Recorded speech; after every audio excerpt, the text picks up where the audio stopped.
primary reason why we are meeting here today is so that each and every one of us can understand the commitments we have made to the people of Kenya through our manifesto.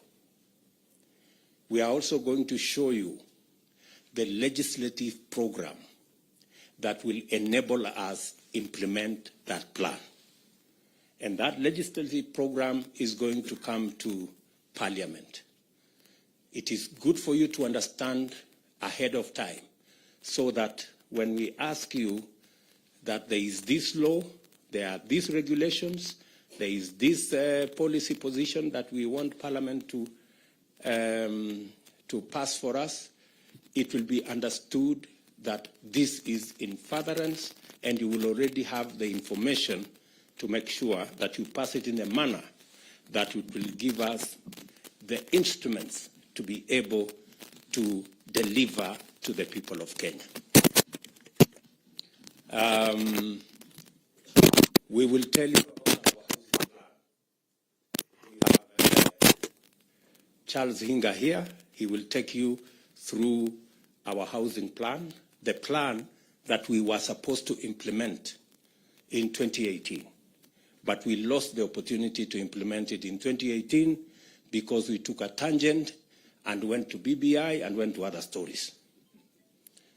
I want to promise you that this is one plan that is a must-do for us. It will create millions of jobs for our young people. It will sort out for us our challenge of housing. Many people are living in deplorable conditions in slums and other informal settlements. They are paying 3,000 to 5,000 shillings, sometimes 6,000 shillings, in houses that have no toilet, that have no water, that have no electricity. We can give those people a decent house where they will pay the same 5,000 in terms of mortgage and be able to own the house further down the road. We will be requiring you to do some adjustments on the law so that we can implement that plan. We will be taking you through our universal health coverage plan so that you also understand what we need to do so that we can actualize the commitment we made to the people of Kenya on matters to do with universal health coverage. How are we going to make it 300 shillings for the lowest category, and how are we going to graduate it so that instead of being a fixed amount, people contribute in accordance with their incomes and provide a mechanism where we can carry the majority of Kenyans, work with the people in the informal sector, and also make sure that we carry the majority of Kenyans. When I say the majority, I mean actually everybody. And it is good for you to understand. We will also be making a presentation to you on savings and what you need to do to make sure that we improve the culture of savings. Savings is what gives us the resources for investment. In fact, the norm is investments is actually a function of savings. You can only invest if you have saved. Today, we are among the least savers in our continent. You can't believe it. Tanzania has a better saving culture than us. They have a smaller economy than us. Uganda have a huge pension scheme, bigger than ours, and they have a smaller economy. So we have to rejig, we have to change, and the people from our professionals working with the people from NSSF will be here tomorrow morning so that we can take you through what we need to do. Today we have savings of like maybe 1.5 trillion, which is very small. It is not even I think it is not even a tenth of what is the savings of Uganda. Mnajua hivyo? So we will take you through the motions so that we are all clear, because good people, we have no option but to change this country, and we are the people who are going to change it. We are going to take you through our agriculture plan so that we also agree on the interventions that are necessary. We have agreed as a government that we are not going to be subsidizing consumption. That is why we are going slow on matters to do with subsidizing consumption. We are going to work and support producers. That way, even if we are intervening at that level, it gives us a bigger leverage. Let me give you an example. The UNGA subsidy that was done, I was being briefed by the Ministry of Agriculture. The UNGA subsidy, for 1 month, the taxpayer was asked to give 7 billion for 1 month. Ile unga ya 100, which was nowhere in the first place. Very few people got to ever, yet we spend 7 billion shillings. If we had spent 7 billion shillings in fertilizer, it would be a very different ballgame. We would probably, because, for example, we are intervening, as I announced the other day, we are intervening on fertilizer for the short rains, 1.4 million bags. We are intervening for tea fertilizer. That's another 1.7 million bags for KTDA. It is costing us less than the subsidy of UNGA that is for 1 month. And yet the subsidy we are providing is going to reach close to 500,000 farmers. That's the difference. So it is not how much money you spend. It is where do you spend money so that you get value for every coin that you spend. So we will be discussing our agriculture plan tomorrow so that you can understand, and so that when it comes to Parliament, you know where to allocate resources that will go into helping our producers. We will be discussing with you all the other categories of our plan so that we can measure up to what the people of Kenya want. Let me tell you this. The reason why we did not do as well the last 5 years is because we did not engage our legislators. Our legislators knew very little about our plan. That is how we failed. And that is why we must start here. You people must understand. You must be the champions.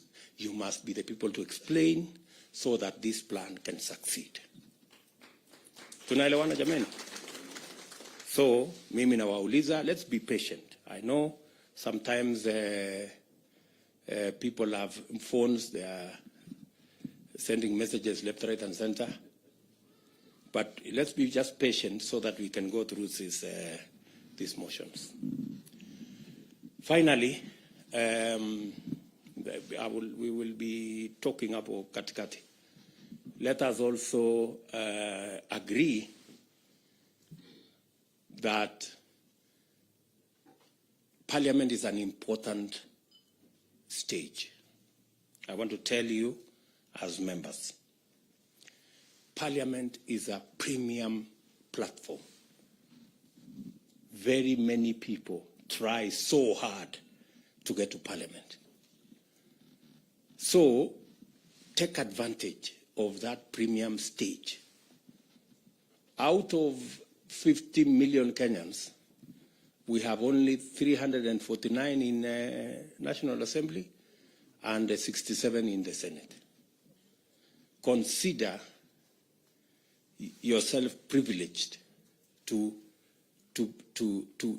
access the stage in Parliament and make use of it. It can make your career, it can unmake your career, the way you use the floor of the House.